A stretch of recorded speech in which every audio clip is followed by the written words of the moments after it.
최근 20대의 보이스피싱 피해가 급속히 늘고 있습니다. 전 연령대 중 증가폭이 가장 큰데요. 특히 이들에게 익숙한 모바일 금융을 통해 피해가 확산하고 있습니다.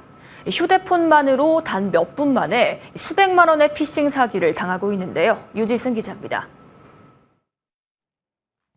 4개월 전 대학생 A씨는 검사를 사칭한 전화에 속아 금전 피해를 입었습니다.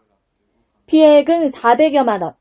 평소 용돈을 받았었기 때문에 가족들은 이런 여윳돈이 있을 거라곤 생각하지 못했습니다. 황당했죠. 통장에 걔가 돈이 있는 게 없는데 금액이 너무 엄청난 금액을 당해서 어떻게 된 거냐고 물어봤더니 카카오뱅크, K뱅크에서 마이너스 통장으로 대출을 받게 했더라고요. A씨는 사기범의 지시에 따라 인터넷 은행 2곳에서 비대면 모바일 대출을 받아 돈을 보냈습니다. 보이스피싱범 말대로 했더니 대출을 받는데 불과 5분이 채 걸리지 않았습니다.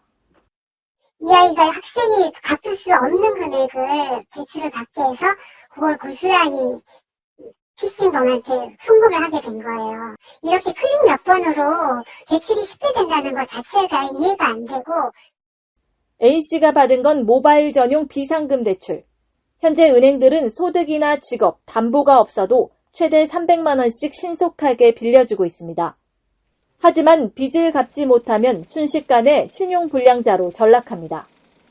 급전이 필요할 때 빠르고 편한 도구지만 A씨 사례처럼 모바일 대출을 악용한 신종 피싱 피해 신고가 최근 잇따르고 있습니다.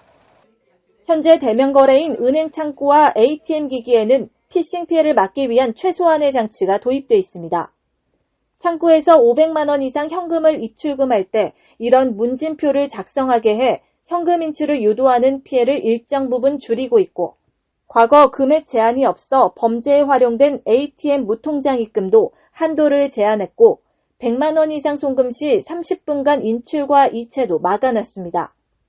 그런데 이용자가 급속히 늘고 있는 모바일은 이런 장치가 없습니다.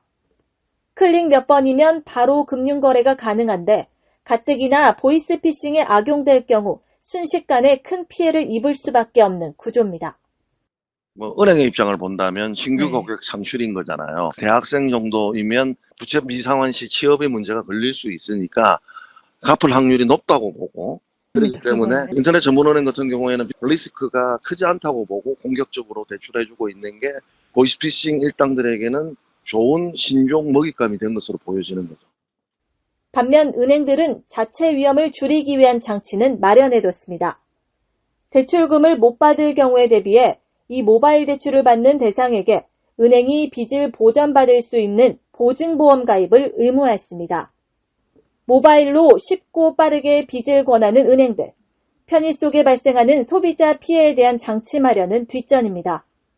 금융당국도 이런 비대면 모바일 금융사기 문제에 대한 심각성은 인지하고 있지만 아직 대책은 내놓지 않고 있습니다.